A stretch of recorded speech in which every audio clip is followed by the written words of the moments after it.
O tema é o controle da ansiedade durante a entrevista. Como é que se faz isso?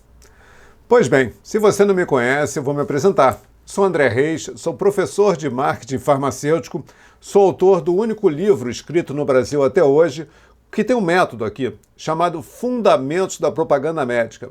A preparação completa para quem quer ser propagandista, promotor de vendas ou consultor hospitalar, as principais funções da indústria farmacêutica.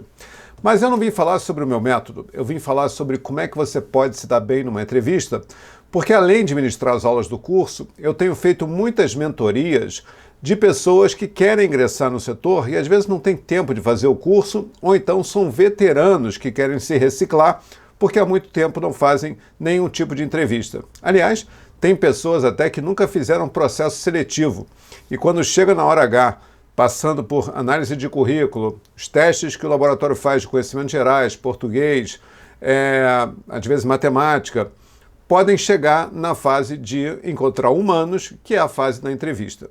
E aí bate o pânico. Mas por que o pânico? É isso que eu queria analisar com vocês. Nos meus testes, a simulação que eu faço de entrevista, você pode comprar aqui, clica aqui no link embaixo na descrição, que está lá, treinamento para entrevista, é bem legal. Uma sessão pode ser altamente transformadora no seu perfil para performar bem durante uma entrevista de emprego que também pode mudar a sua vida, especialmente se for nesse setor que é tão atrativo, não só com relação ao salário e aos benefícios, mas pelo tipo de emprego. Se você gosta de um trabalho dinâmico, de estar na rua conversando com gente diferente o tempo todo, esse é o emprego dos sonhos do vendedor externo. Mas, na questão da entrevista, geralmente é em banca. O que é em banca? Mais de uma pessoa entrevistando. Quantas podem ser? No mínimo 2 para ser uma banca, mas podem ser 3, podem ser 4, podem ser 5. Uma banca maior até hoje que eu vi eram de 8 pessoas sentadas numa mesa, enfileiradas.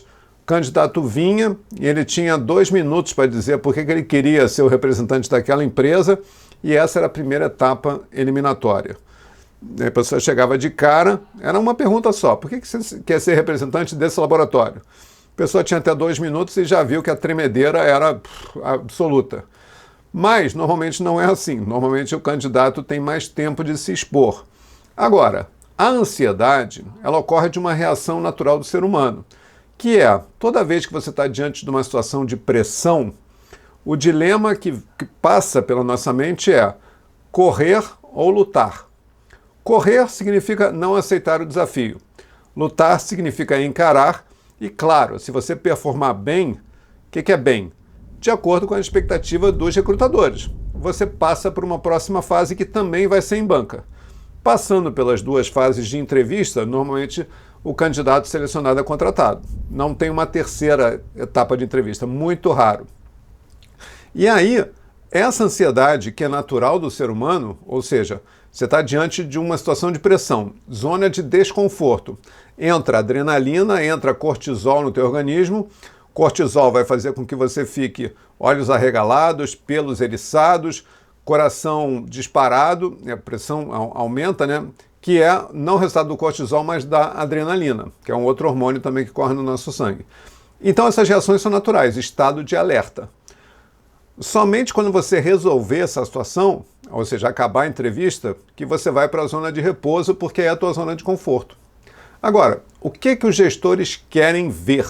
Eles querem ver pessoas preparadas técnica e emocionalmente para o desafio de ser representante daquele laboratório. Se você chega ansioso demais, nervoso demais e deixa a mente dominar o teu corpo, o que vai acontecer? No mínimo você vai travar, vai gaguejar, vai olhar para cima, vai olhar para o lado, fugindo do cara a cara e vai passar a sensação de quê? De um candidato no mínimo inseguro, para a gente não dizer um candidato fraco. Ou então um candidato sem brilho, aquele que não conseguiu se vender. Uma das formas de verificar isso é que mesmo que o candidato esteja seguro, esteja autoconfiante, a voz dele não se alterna. Pergunta, qual a sua maior realização profissional? Outra forma de perguntar isso é, cite um case de sucesso. E a pessoa mantém o mesmo tom de voz, como se estivesse falando de uma coisa banal, sem importância nenhuma. Quando, na verdade, esse é o tipo de pergunta que a bola está quicando, o goleiro saiu, você tem que botar força suficiente para a bola entrar e vibrar depois que a bola entrar. Então, quando a pessoa é meio galinha morta, qualquer pergunta ela responde do mesmo jeito, mesmo que ela esteja tranquila, ela não está se vendendo o suficiente. Porque o trabalho da equipe de campo é um trabalho emocional também, porque ele vai lidar com gente. E gente é coração, gente é empatia, gente é comunicação. Se você numa entrevista de emprego não passa isso, que você tem, além de tecnicamente preparado, e isso o curso Rap Pharma faz muito bem, por isso que eu escrevi um método a respeito. Só que dentro desse método também tem a parte comportamental de entrevista.